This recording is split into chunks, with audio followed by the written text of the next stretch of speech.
Assalamualaikum warahmatullahi wabarakatuh. Kembali lagi di channel Kisah Warganet. Di kesempatan kali ini saya akan membacakan sebuah cerita yang berjudul Mati Sebelum Kematian. Cerita ini ditulis oleh akun Facebook yang bernama Adi Rianto. Sebelum masuk ke ceritanya, jangan lupa untuk subscribe channel ini dan jangan lupa nyalakan lonceng notifikasinya agar kalian tidak ketinggalan cerita terbaru dari channel ini. Tak usah berlama-lama lagi, mari kita masuk ke ceritanya.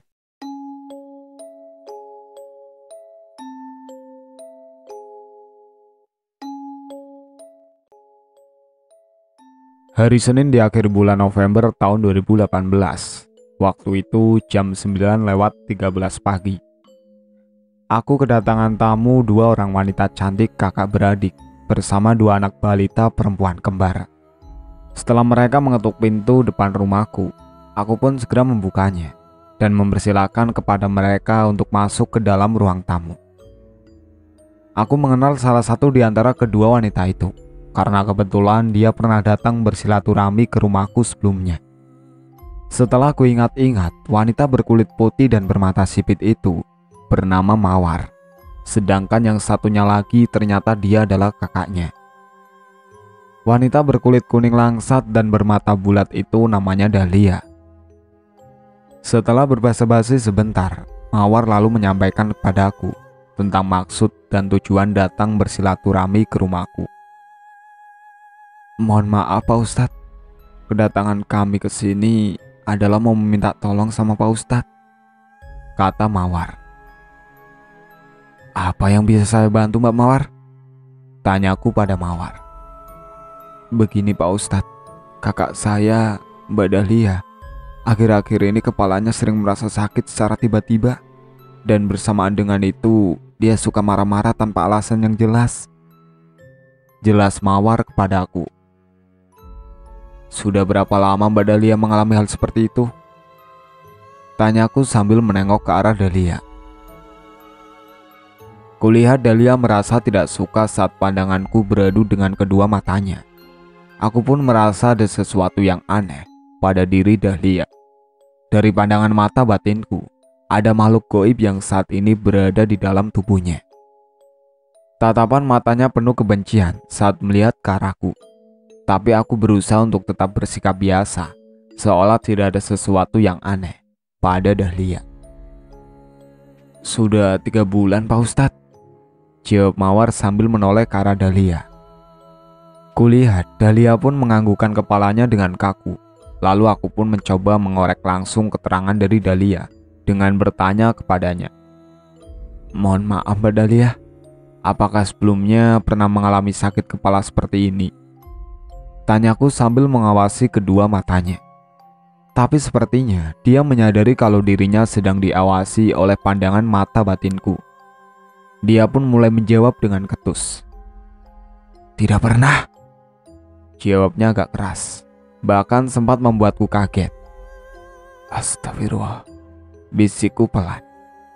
Sepertinya makhluk gaib yang ada di dalam tubuh Dahlia sudah mulai tidak nyaman berada di dalam rumahku. Dan memang hal seperti itu sering terjadi pada orang-orang yang sedang dalam pengaruh makhluk gaib, seperti kesurupan ataupun dalam pengaruh ilmu teluh atau santet.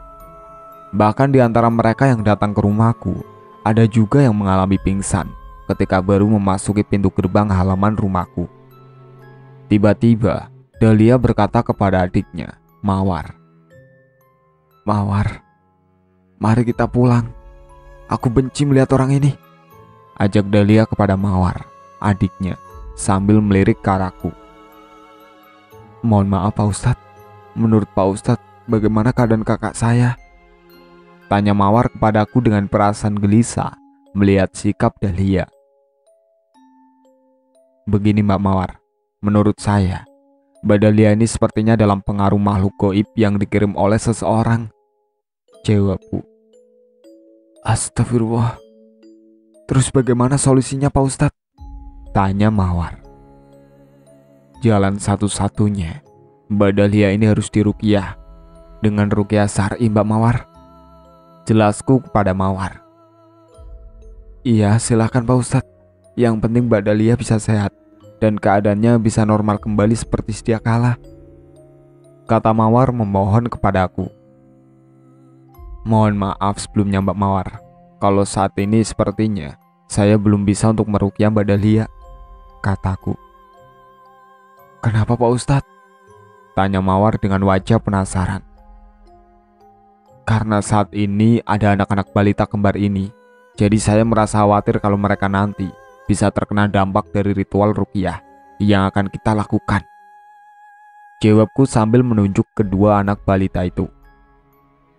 Oh begitu Pak Ustadz, tanya Mawar. Karena mereka masih balita dan tentunya masih sensitif dengan makhluk gaib, saya merasa khawatir nanti mereka menjadi tempat transit jika makhluk gaib itu keluar dari tubuh Mbak Dahlia, jelasku lagi. Baiklah Pak Ustadz, kalau begitu kapan Pak Ustadz? Besok Selasa saja, tanya Mawar berharap. Mohon maaf Mbak Mawar, kalau besok Selasa saya mau ada acara walimatul usri di tetangga saya, jadi mungkin nanti bisanya hari Rabu saja, jawabku. Baiklah kalau begitu Pak Ustadz, kata Mawar. Oh iya Pak Ustadz, hari Rabu jam berapa? Tanya Mawar lagi. Pada asar saja Mbak Mawar, soalnya Rabu pagi saya ada undangan ke sekolah putri saya, jelasku. Tiba-tiba Dahlia bangkit dari tempat duduknya, lalu bergegas keluar dari ruang tamu tanpa berkata apapun kepada kami. Dan kulihat dia langsung berjalan menuju jalan umum di depan rumahku, meninggalkan adiknya, Mawar, beserta kedua putri kembarnya. Mawar pun langsung mohon diri kepadaku sambil membawa kedua putri balita kembarnya. Assalamualaikum Pak Ustadz, salam Mawar berpamitan kepadaku. Waalaikumsalam, jawabku. Singkat cerita, di hari Rabu di akhir bulan November 2018, aku telah berjanji kepada Mawar nanti sore habis asar akan datang ke rumahnya untuk membantu mengobati kakaknya, Dahlia. Karena pagi ini pada pukul 9, aku masih harus menyelesaikan sebuah urusan di sekolahan putri bungsuku. Namun baru setengah jam aku berada di sekolah putriku, ponselku berdering. Setelah aku lihat ponselku, ternyata Mawar yang menelpon. Aku sudah langsung merasa sepertinya telah terjadi sesuatu dengan Dahlia. Dan ternyata benar. Setelah aku angkat ponselku, aku mendengar suara Mawar dengan nada bergetar. Dia berkata kepadaku, "Tolong segera datang ke rumah saya Pak Ustadz. Sekarang Mbak Dahlia kejang-kejang sambil mengerang-erang kesakitan," pintanya kepadaku. "Ada apa dengan Mbak Dahlia Mbak?" tanyaku. "Tolong Pak Ustadz kesini saja sekarang. Tolong Pak Ustadz," jawab Mawar sambil memohon kepadaku. "Baik Mbak Mawar, sekarang juga saya ke situ. Dan sambil menunggu kedatangan saya, tolong Mbak Mawar bacakan ayat-ayat suci Al-Quran di hadapan Mbak Dahlia," kataku. Aku pun segera meninggalkan sekolahan putri bungsuku dan langsung menuju ke rumah Mawar yang berjarak 2 km dari tempat tinggalku. Sesampainya di depan rumah Mawar, aku disambut oleh suami Dahlia yang masih mengenakan seragam montirnya. Dia pun mengantarku masuk ke dalam rumah sampai di tempat Dahlia berbaring. Kulihat tubuh Dahlia sudah tidak bergerak sedikit pun. Dua orang anak perempuannya yang masih kecil-kecil itu pun sedang menangis ibunya yang sudah tidak bernafas lagi. Mawar pun masih membaca ayat-ayat suci Al-Quran dengan terbata-bata sambil sesenggukan menangisi kakaknya. Kudekati tubuh Dahlia dan kupegang pergelangan tangannya. Denyut nadinya sudah tidak berdetak. "Bagaimana dengan keadaan istri saya Pak Ustadz?" tanya Aziz suami Dahlia kepadaku. Sesaat aku menghela nafas dalam-dalam, lalu kusampaikan apa yang terjadi sesungguhnya kepada Aziz. "Mohon maaf Mas Aziz, saya datang terlambat. Sebaiknya Mbak Dahlia kita bawa saja ke rumah sakit sekarang," jawabku. "Baik Pak Ustadz," jawab Aziz sambil berjalan menuju garasi mobil di samping rumah Mawar. Kami pun membawa Dahlia ke rumah sakit terdekat, dan sesampainya di rumah sakit, kami langsung disambut oleh tenaga medis yang berada di depan ruang IGD dan langsung membawa tubuh Dahlia masuk ke dalam untuk diperiksa oleh dokter jaga saat itu. Kami pun menunggunya di ruang tunggu yang tersedia di rumah sakit itu. 15 menit kemudian salah seorang dokter keluar dari ruang IGD dan menemui kami di ruang tunggu dan mengatakan, "Mohon maaf, bisa bicara dengan suami Ibu Dahlia?" Tanyanya. "Iya, saya," jawab Ajis langsung berdiri dari tempat duduknya. "Mohon maaf Pak, Ibu Dahlia sudah meninggal dunia 30 menit yang lalu. Jadi pada saat beliau dibawa ke rumah sakit ini, beliau sudah meninggal," kata dokter jaga itu. "Innalillahi wa inna ilaihi raji'un," ucap kami hampir bersamaan. Tangis Mawar pun meledak sambil menyebut-nyebut nama kakaknya. Kuhampiri Ajis suami Dahlia yang mulai berkaca-kaca matanya. Lalu kupeluk tubuhnya sambil kuusap punggungnya. "Sabar Mas Ajis, sesungguhnya kita adalah milik Allah, dan sesungguhnya kita semua pun akan kembali kepada Allah," kataku sambil menenangkan Ajis. "Iya Pak Ustadz, tapi saat ini saya belum bisa mengikhlaskan istri saya," katanya sambil meneteskan air mata. Aku sangat memahami perasaan Ajis, betapa sedihnya kehilangan orang yang sangat dicintainya. Bahkan aku pun mungkin akan merasakan hal yang sama jika aku berada di posisinya saat ini. "Astagfirullah," bisikku lirih. Beberapa saat kemudian, atas kesepakatan Ajis dan Mawar serta keluarganya, jenazah Dahlia dibawa pulang ke rumah orang tuanya di kampung sebelah. Aku pun pulang kembali menuju ke rumahku. Sepanjang perjalanan, aku masih terbayang wajah almarhumah Dahlia ketika pertama kali datang ke rumahku. Dia datang ke rumahku yang pertama kali dan terakhir kalinya. Dan entah kenapa, seperti ada rasa penyesalan di dalam hatiku. Aku merasa turut bersalah atas meninggalnya beliau. Lalu akalku pun berpikir dan berandai-andai. Seandainya hari Senin kemarin waktu Mawar dan Dahlia datang ke rumahku, aku langsung merespon dan menindaklanjuti secara langsung dengan meruqyah Dahlia saat itu juga. Mungkin nyawa beliau masih bisa tertolong, pikirku dalam hati. Jenazah Dahlia masih berada di rumah ibunya dan tidak langsung dimakamkan, karena putra sulungnya yang duduk di kelas 2 SMK masih di Jakarta, sedang PKL di salah satu perusahaan swasta di sana. Dan dia sudah dikabari tentang kematian ibunya, maka dia pun langsung meminta izin kepada perusahaan untuk pulang.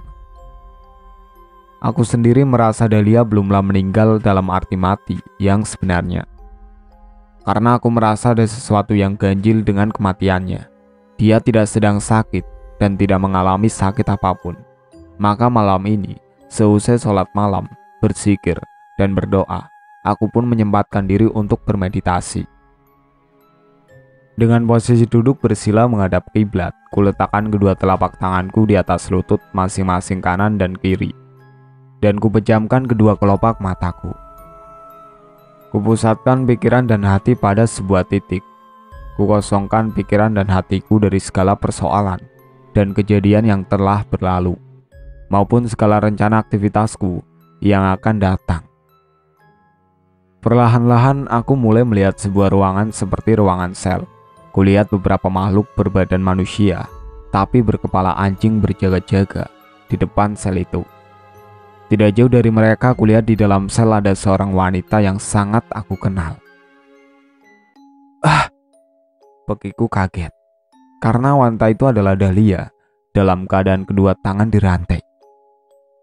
Sebelum aku menyelinap masuk ke dalam ruang sel goib itu, aku menggunakan ilmu ijab nasor sebagai wasilah untuk melindungi diri dari serangan makhluk gaib itu, sekaligus mengamalkan ilmu ijazah dari Romo Kiaiku terlebih dahulu, yakni ilmu penyamar sukma, agar makhluk-makhluk yang berbadan manusia berkepala anjing itu tidak bisa melihat sukmaku. Bacaan itu diambil dari ayat ke-9 dari surah Yasin. Setelah aku benar-benar siap, kemudian aku pun masuk ke dalam ruangan yang ada sel gaib itu sambil membaca sholawat dan ayat ke-9 dari surah Yasin itu terus-menerus. Dengan langkah pelan dan hati-hati, aku berjalan melewati di depan kedua makhluk gaib itu. Kulihat Dahlia masih duduk bersimpu dengan kedua tangan yang masih terbelenggu rantai sambil merintih menangis. Tak lama kemudian datang lagi seorang makhluk gaib yang lain sambil membawa sebuah pecut berduri. Dan dia menghampiri salah satu makhluk gaib penjaga pintu sel itu. Lalu dibukanya pintu sel itu. Dan dia pun masuk ke dalam sel mendekati Dahlia. Sambil memutar-mutarkan pecutnya, makhluk itu menyeringai dan memukuli tubuh Dahlia dengan pecut berduri itu. Seketika, Dahlia berteriak kesakitan. Melihat keadaan Dahlia yang kesakitan itu, aku pun langsung merengsek masuk ke dalam sel gaib itu dan menghalang-halangi pukulan pecut makhluk itu yang berikutnya. Dan ketika aku menghalang-halangi itulah, makhluk berbadan manusia berkepala anjing itu pun melihat keberadaanku. Maka dia pun langsung menyerangku. Akhirnya kami pun terlibat dalam perkelahian. Melihat kami bertarung, dua makhluk yang berjaga di pintu sel itu pun langsung masuk ikut mengeroyokku. Mereka memang tidak bersenjata, tapi dari jari jemarinya mengeluarkan kuku yang sangat runcing dan tajam, bak pisau bermata dua. Sesekali aku menggunakan pukulan jarak jauh dari ilmu hijab nasor yang aku dapatkan dari Romo Kiaiku ketika aku masih nyantri dulu. Lumayan juga ternyata masih bisa untuk membuat mereka terpental mundur. Bahkan pada bagian tubuh mereka terlihat hitam gosong. Namun selang beberapa waktu kemudian datang lagi dua, bahkan lebih, makhluk yang lainnya. Sambil melolong mereka langsung menyerangku. Tiba-tiba entah dari mana datangnya, muncul seorang gadis cantik berkulit putih dan berambut panjang. Dan dia langsung menghalang-halangi serangan para makhluk gaib yang akan menyerangku. Jika aku amati, gadis cantik itu berasal dari bangsaku, yakni bangsa manusia. Dan sepertinya, dia seumuran dengan putra sulungku. Aku pun masih bertanya-tanya dengan kedatangannya yang secara tiba-tiba itu. Kulihat aura cahaya yang terpancar dari wajah dan tubuhnya. Dia bukan orang biasa. Aku melihat sebuah tanda dari manusia indigo dari pancaran cahaya auranya itu. Iya benar, dia gadis indigo yang sudah mengasah keindigoannya dengan beberapa ilmu bela diri yang cukup lumayan. Tiba-tiba, gadis cantik itu menengok ke arahku sambil berkata, "Mohon maaf Pak Ustadz, saya mohon Pak Ustadz segera kembali saja ke alam nyata, karena Dahlia adalah kerabatku. Jadi dia adalah tanggung jawabku dan bukan tanggung jawab Pak Ustadz," katanya. Hah? Dari mana dia bisa tahu kalau aku seorang ustadz? Padahal sebelumnya aku tidak pernah berjumpa dengannya, bisikku dalam hati. Ternyata lumayan juga ilmu gadis indigo yang berparas cantik ini, gumamku dalam hati. Tapi sebagai orang yang lebih tua, sejujurnya aku merasa tersinggung dengan ucapannya, karena sepertinya dia sudah menyepelekan keberadaanku di situ. Aku pun langsung pergi dari hadapannya tanpa basa-basi. Pelan-pelan aku pun mulai tersadar kembali dari alam bawah sadarku. Aku mulai kembali dan keluar dari dimensi alam meditasiku. Perlahan-lahan ku buka kedua kelopak mataku. Dan ku ambil nafas dalam-dalam untuk menstabilkan sistem pernafasan kedua paru-paruku. Tanpa ku sadari, wajah dan tubuhku berkeringat. Mungkin kecapean juga, tubuhku seusai berkelahi dengan para makhluk gaib itu. Lalu kuusap peluh di dahi dan wajahku itu dengan sorbanku. Sejenak aku terpaku mengingat pertemuanku dengan gadis indigo itu di alam dimensi yang lain. Dalam hati masih penasaran, kenapa dia tiba-tiba muncul, bahkan sempat menyuruhku pulang. Bukankah jika kami bekerja sama mungkin bisa menolong Dahlia dari sekapan makhluk gaib itu, pikirku. Entahlah, mungkin gadis indigo itu sudah memiliki perhitungan dan pandangan sendiri untuk mengatasi masalah itu. Dan menurut pengakuannya di hadapanku, dia adalah kerabat dari Dahlia. Jadi dia merasa lebih berhak untuk memberikan pertolongan kepada Dahlia daripada aku. Tapi bagaimanapun juga, aku merasa bersalah atas tragedi yang menimpa Dahlia. Makanya aku pun berusaha sekuat mungkin untuk membantu menolong Dahlia dari cengkraman makhluk gaib itu. Tapi oke lah kalau begitu, jika kemauan gadis indigo yang masih kerabat Dahlia itu seperti itu. Lagi-lagi, aku berpikir seperti itu. Aku pun berharap dan berdoa kepada Allah Subhanahu wa Ta'ala. Semoga putri indigo itu bisa membantu menyelamatkan Dahlia. Kulihat jam di dinding kamarku telah menunjukkan pukul 3:30 dini hari. Maka sambil menunggu masuknya waktu sholat subuh, aku menyempatkan diri untuk membaca ayat-ayat suci Al-Quran, agar pikiran dan hatiku bisa tenang. Hari ini adalah hari Kamis, dan pagi ini aku pun bersiap-siap akan bertakziah ke rumah duka yang berjarak 1 kilometer dari tempat tinggalku. Aku juga ingin tahu tentang keadaan tubuh atau jenazah Dahlia pagi ini. Setidaknya aku berharap putri indigo itu telah bisa menolongnya. Tapi sebelum aku berangkat, aku kedatangan 2 orang tamu, maka aku pun menunda kepergianku saat itu. Meskipun rencanaku untuk takziah ke rumah duka di rumah orang tua Dahlia tertunda karena kedatangan 2 orang tamu di rumahku. Tapi putri keduaku Tiara berangkat untuk bertakziah ke sana. Kebetulan antara Tiara dan Mawar masih punya hubungan kerabat karena suami Mawar adalah paman dari suami Tiara. Sesampainya di rumah duka, Tiara pun disambut oleh Mawar dan dia bersalaman sambil berpelukan. Tiara mengucapkan rasa belasungkawanya pada Mawar atas meninggalnya Dahlia. "Mbak Mawar, Tiara turut berduka cita atas meninggalnya Mbak Dahlia ya," ucap Tiara bersedih. "Iya Tiara, terima kasih." Setelah bersalaman dan berpelukan dengan Mbak Mawar, Tiara pun disambut oleh ibunya Mawar sekaligus ibu dari Dahlia. Dan tidak jauh dari Mawar berdiri seorang gadis cantik berkulit putih dan berambut panjang. Dan dia sepertinya masih kerabat Mawar. Dia langsung menghampiri Mawar dan bertanya, "Maaf Mbak Mawar, dia itu putrinya Pak Ustadz Adi ya?" Tanyanya sambil menunjuk ke arah Tiara. Mendengar namanya disebut, Tiara pun menghampiri gadis itu dan mengajak untuk berjabat tangan. "Benar Mbak, saya putri dari Pak Ustadz Adi," kata Tiara sambil menahan rasa heran karena gadis cantik itu mengenal nama abahnya. "Maaf Mbak, kamu kenal dengan abah saya?" tanya Tiara. "Benar Mbak, sebelumnya kami memang tidak saling mengenal, tapi semalam kami bertemu di dunia lain Mbak. Saat itu Pak Ustadz sedang menolong Mbak Dahlia yang sedang dikurung di dalam kerangkeng besi. Beliau sedang bertarung dengan makhluk berbadan manusia, tapi berkepala anjing," jelas gadis putri indigo itu. "Tolong nanti sampaikan maaf saya kepada beliau, jika semalam mungkin sikap saya telah membuat hati Pak Ustadz tersinggung. Tapi maksud saya adalah agar Pak Ustadz tidak terlibat terlalu dalam, karena nanti pasti akan berlanjut terus. Saya tidak ingin orang baik dan jujur seperti beliau berurusan dengan dukun-dukun durhaka berarti iblis seperti mereka," jelas gadis putri indigo itu lagi. "Iya Mbak, tidak apa-apa. Saya percaya Abah juga mungkin sudah memahami sikap kamu," kata Tiara berusaha untuk tetap bersikap santun. Tiara masih penasaran dengan gadis cantik berambut panjang itu.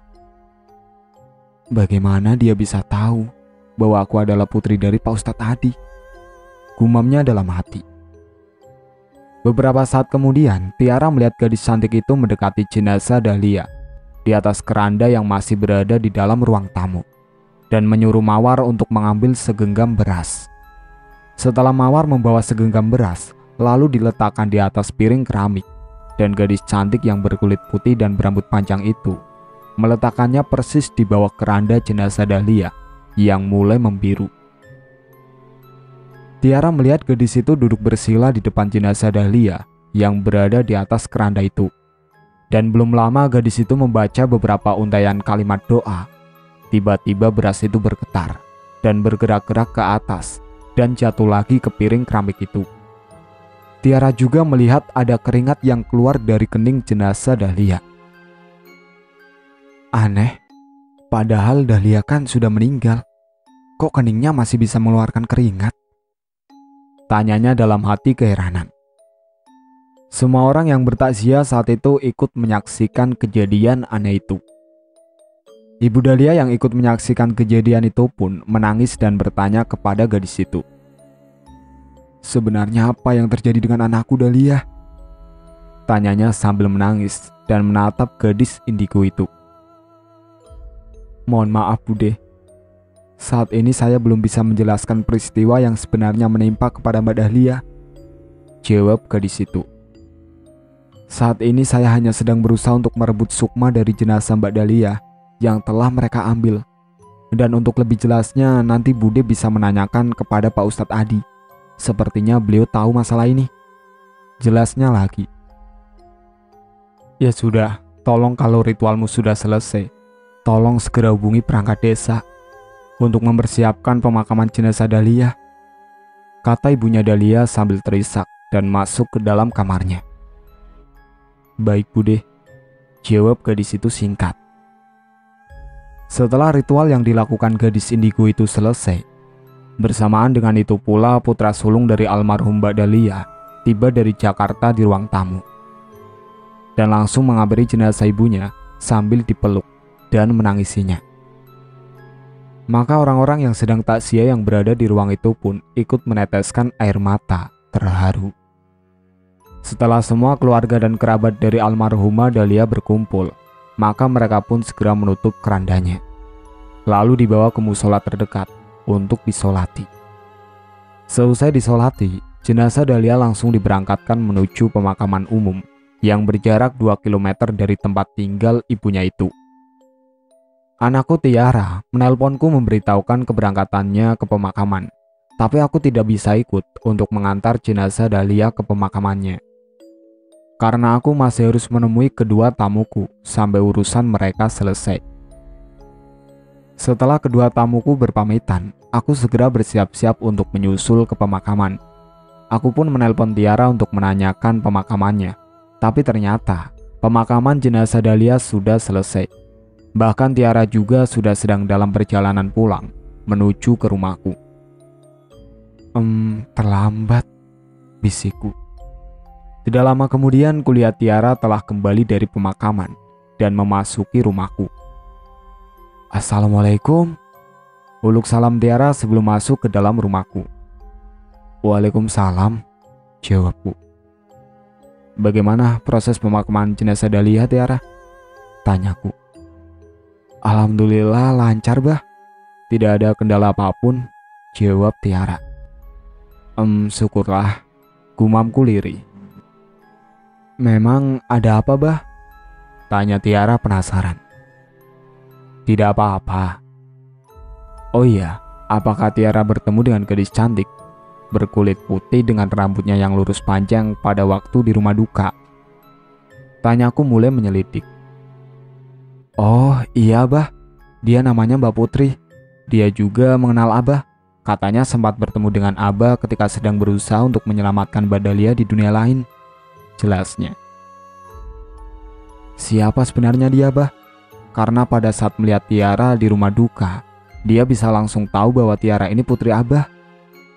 Jelasnya lagi sambil bertanya. Dia gadis indigo, dan menurut pengakuannya dia masih kerabat dari keluarga almarhumah Dahlia. Kami bertemu di dunia lain pada saat sama-sama ingin membantu menyelamatkan sukma Dahlia dari cengkraman makhluk goib yang berbadan manusia tapi berkepala anjing, jawabku. Mohon maaf Abah, sebenarnya apa yang terjadi dengan Mbak Dahlia? Tanya Tiara. Ceritanya cukup panjang, suatu saat nanti Abah akan menceritakannya kepadamu, tapi tidak bisa sekarang, karena masih ada urusan yang berhubungan dengan kematian Dahlia yang harus Abah selesaikan nanti, jawabku.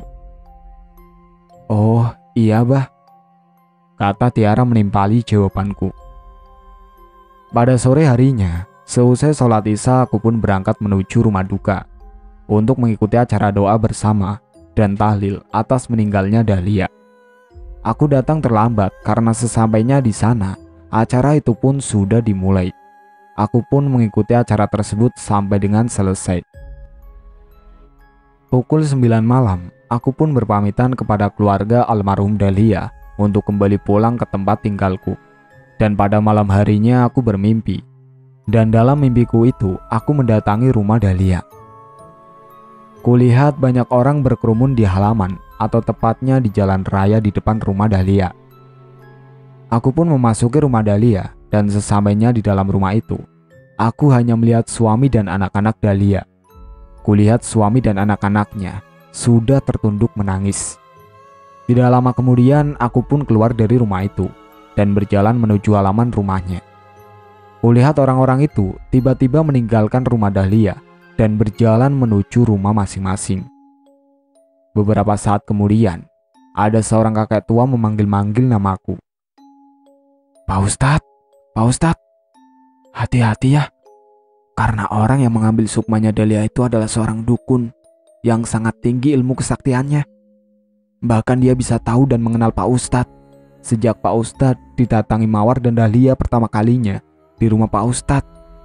Jelas lelaki tua itu. Bahkan dalam mimpi itu, beliau menyebutkan nama dukun itu, sekaligus menyebutkan sebuah nama kota asal dukun itu yang berasal dari provinsi sebelah barat. Beberapa saat kemudian, aku pun terbangun dari tidurku. Aku masih mengingat-ingat tentang mimpiku baru saja. Sudah kuduga dari semula, dukun itu memang berasal dari daerah sana, bisikku.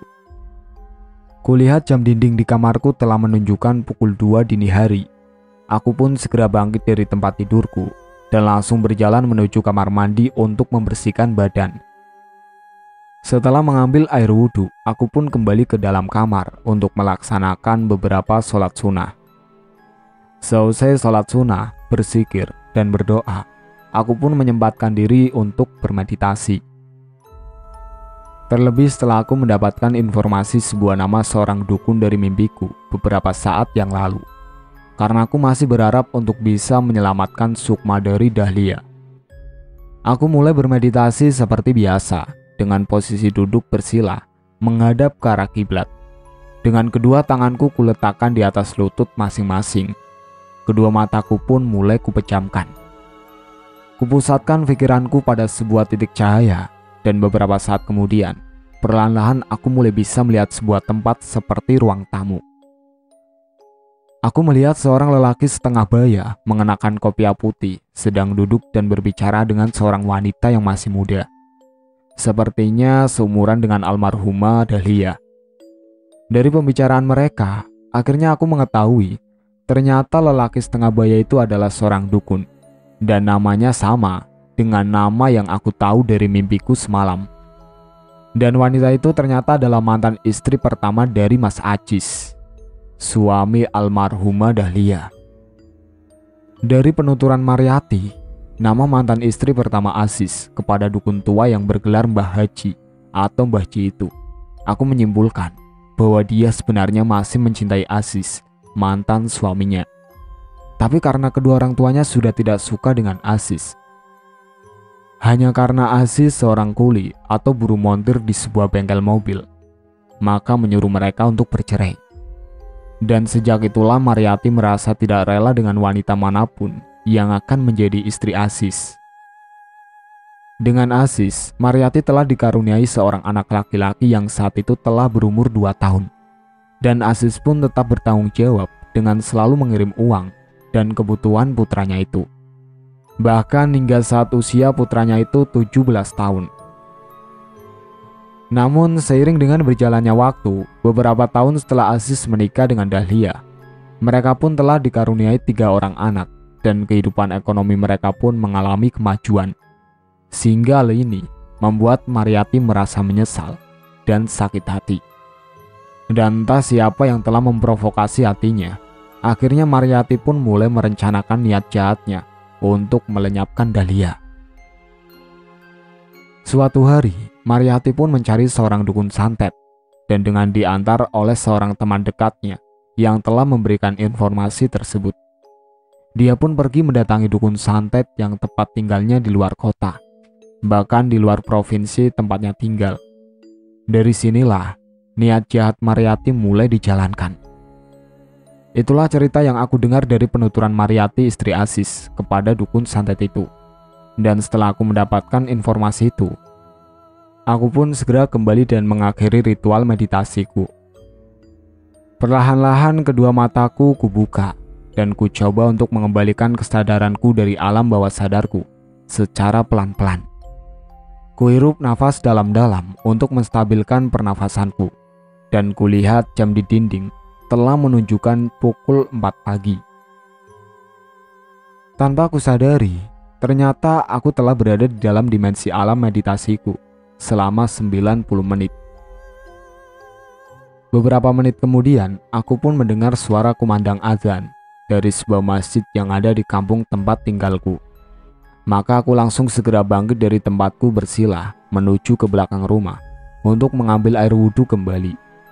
Kemudian setelah merapikan baju gamisku, aku pun berangkat menuju ke masjid untuk melaksanakan sholat subuh secara berjamaah. Beberapa hari telah berlalu. Bahkan acara doa bersama dan tahlilan di rumah duka pun telah selesai selama 7 malam berturut-turut. Dan pada hari yang ke-9, pada sore hari aku kedatangan tamu beberapa orang wanita. Mereka adalah Mawar, adik almarhumah Dahlia, bersama ibunya serta Melati, kakak Mawar. Setelah menjawab uluk salam dari mereka, aku pun mempersilahkan kepada mereka untuk memasuki ruang tamu rumahku. "Bagaimana kabar Mbak Mawar, Ibu, dan Mbak Melati? Sehat semua?" tanyaku kepada mereka membuka percakapan. "Alhamdulillah, kami sehat semua Pak Ustadz. Cuma Ibu yang mungkin masih kurang sehat, karena selama beberapa hari ini beliau kurang istirahat," jawab Melati kakak Mawar. "Syukur Alhamdulillah, semoga Ibu pun segera pulih dan sehat kembali seperti sedia kala," kataku berharap sambil mengatupkan kedua telapak tanganku yang kutunjukkan kepada Ibu Mawar. "Terima kasih atas doa dari Pak Ustadz," kata Melati. "Begini Pak Ustadz, kedatangan kami ke rumah Pak Ustadz pertama adalah silaturahmi, dan yang kedua adalah untuk mengantar ibu kami yang ingin bertemu dengan Pak Ustadz. Kata beliau ada sesuatu hal yang ingin ditanya kepada Pak Ustadz seputar tentang kematian Mbak Dahlia," jelas Mawar kepadaku. "Betul Pak Ustadz, saya sebagai ibu kandung dari almarhumah Dahlia sampai saat ini masih kepikiran terus dengan dia. Sepertinya ada sesuatu yang janggal dengan kematiannya," kata ibu dari Mawar dan Melati itu. "Saat itu ibu pernah menanyakan hal ini kepada Putri, keponakan ibu yang indigo itu. Tapi kata Putri, ibu disuruh menanyakan langsung kepada Pak Ustadz. Katanya Pak Ustadz yang tahu lebih banyak tentang masalah ini," jelas ibu mereka yang usianya hanya terpaut 4 tahun lebih tua dariku. Akhirnya dengan bekal informasi yang aku dengar dan aku dapatkan, baik dari Aziz suami almarhumah Dahlia maupun ketika aku bermeditasi, aku sampaikan semuanya kepada beliau, ibu almarhumah Dahlia. Dan tanpa sengaja aku telah membuat ibu mereka kembali meneteskan air matanya karena merasa sedih telah kehilangan salah satu putri kandungnya. "Terus bagaimana keadaan almarhumah Dahlia saat ini Pak Ustadz? Apakah dia sudah meninggal dalam arti yang sesungguhnya? Ataukah suaminya masih berada di dalam kerangkeng gaib mereka? Atau bagaimana?" tanya ibu mereka lagi. "Insya Allah, almarhumah Dahlia telah kembali kepada Allah dengan sebenarnya. Dan sukmanya yang sempat terpenjara oleh makhluk-makhluk gaib atas perintah dukun santet itu pun, insya Allah sudah kembali kepada jasadnya," jelasku kepada mereka. "Mohon maaf, bagaimana Pak Ustadz bisa tahu jika memang keadaan dia demikian?" tanya Melati masih ragu. "Dan kapan almarhumah telah meninggal dunia dalam arti yang sebenarnya Pak Ustadz?"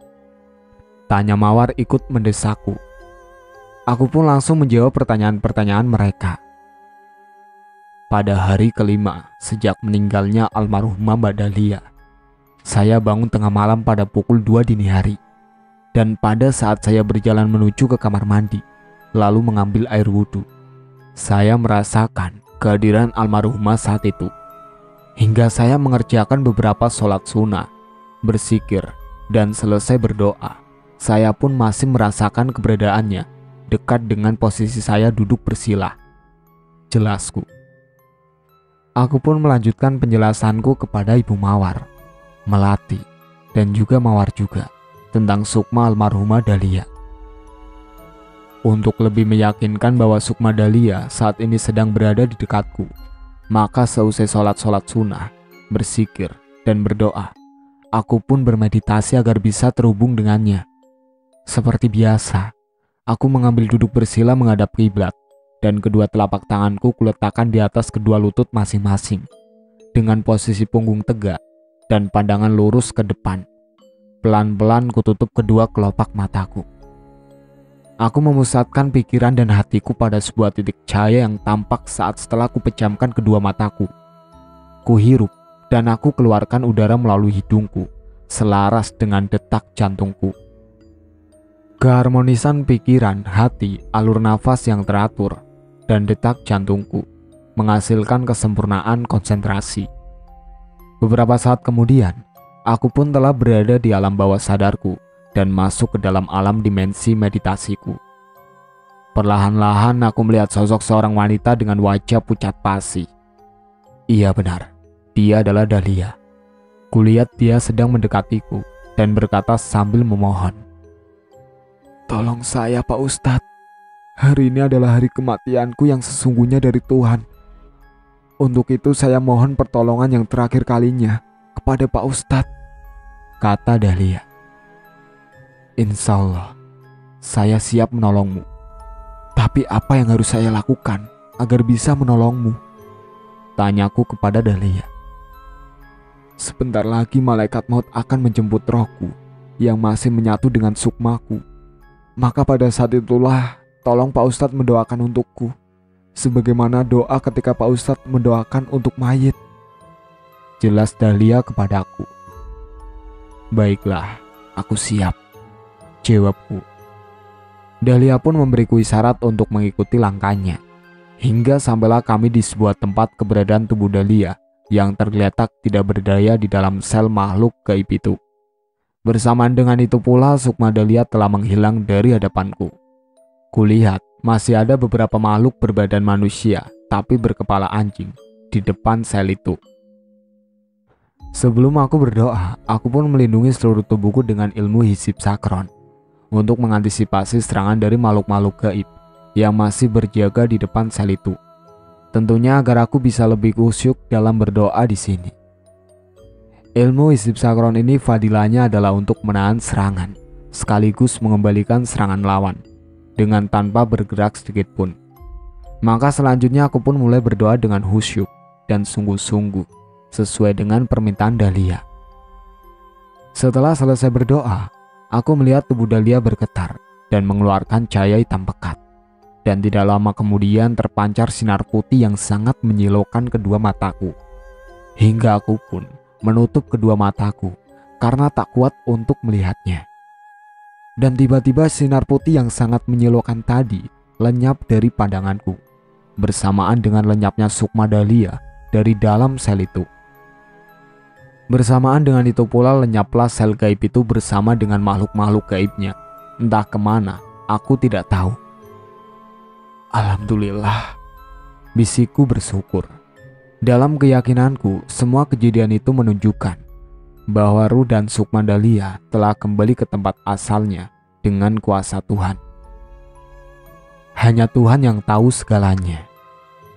Maka aku pun segera mengakhiri ritual meditasiku. Pelan-pelan kubuka kedua kelopak mataku dan kuhirup nafas dalam-dalam untuk menstabilkan kembali sistem pernafasanku. Pada saat itu aku pun mencium bau aroma bunga melati yang sangat jelas menusuk hidungku. Mungkin itu adalah aroma Sukma Dahlia yang telah kembali kepada jasadnya di kuburannya. Demikianlah kejadian yang saya alami pada malam yang kelima sejak meninggalnya Mbak Dahlia, Bu. Jelasku kepada ibu dari almarhum Dahlia, sekaligus ibu dari Mawar dan Melati. Jika memang seperti itu kejadiannya, saya bersyukur alhamdulillah. Setidaknya saat ini arwah anak saya sudah bisa tenang karena sudah kembali kepada Allah Subhanahu wa Ta'ala, ya Pak Ustadz, kata ibu mereka. Insya Allah ibu, kita doakan saja agar arwah almarhum Dahlia akan diterima di sisi Allah Subhanahu wa Ta'ala, diampuni segala dosa-dosanya, diterima amal ibadahnya, dan dilindungi dari fitnah kuburnya. Amin, jawabku sambil mendoakan almarhum Dahlia. Amin. Ya sudah Pak Ustadz, terima kasih atas bantuan dan penjelasannya. Semoga segala hajat Pak Ustadz akan dimudahkan dan dikabulkan oleh Allah Subhanahu wa Ta'ala. Kami mohon pamit, kata Melati sambil bangkit dari tempat duduknya yang diikuti Mawar dan ibu mereka. Kulihat wajah mereka sekarang lebih cerah dan lebih fresh dibandingkan saat pertama kali mereka datang di rumahku tadi. Semoga pikiran dan hati mereka pun sekarang benar-benar lega setelah mendengar beberapa penjelasan dariku mengenai keadaan Dahlia yang sesungguhnya saat ini. Sejak peristiwa itu, akhirnya Mawar, Melati maupun ibu mereka sering berdatang ke rumahku, sekedar untuk bersilaturahmi maupun musyawarah tentang masalah apapun yang sedang mereka hadapi. Hingga hubunganku dengan mereka pun sudah seperti keluarga sendiri. Aku pun bersyukur karena di balik sebuah musibah pasti ada hikmahnya. 3 tahun telah berlalu, Mas Aziz pun suami almarhum Dahlia telah menikah lagi dengan seorang janda tidak beranak. Dan dari berita yang aku dengar, mereka pun hidup bahagia bersama anak-anak almarhumah Dahlia. Dan pada minggu awal Desember tahun 2021 yang lalu, aku mendapat kabar bahwa putra Mas Aziz dari mantan istri pertamanya, yakni Maryati, telah meninggal dunia karena sakit. Innalillahi wa inna ilaihi raji'un. Apakah musibah atas meninggal anaknya Maryati itu merupakan karma dari ulah Maryati yang telah berbuat jahat kepada almarhumah Dahlia atau bukan? Aku tidak tahu dengan pasti tentunya, karena segala musibah yang menimpa manusia pada hakikatnya adalah atas kehendak Tuhan. Dan jikapun sekilas terlihat ada hubungan sebab akibat dari terjadinya musibah itu, biasanya jalan kisah manusia itu hanyalah sebagai wasilah atau perantara semata darinya. Sebagaimana firman Allah Subhanahu wa Ta'ala di dalam Al-Quran surah At-Taqabun ayat 11. Tidak ada suatu musibah pun yang menimpa seseorang kecuali dengan izin Allah, dan barang siapa beriman kepada Allah, niscaya Allah akan memberi petunjuk kepada hatinya, dan Allah Maha mengetahui segala sesuatu. Maha benar Allah dengan segala firman-Nya.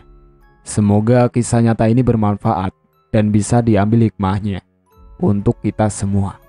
Amin.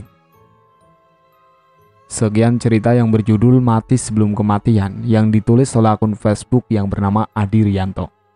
Sekian dari saya. Wassalamualaikum warahmatullahi wabarakatuh.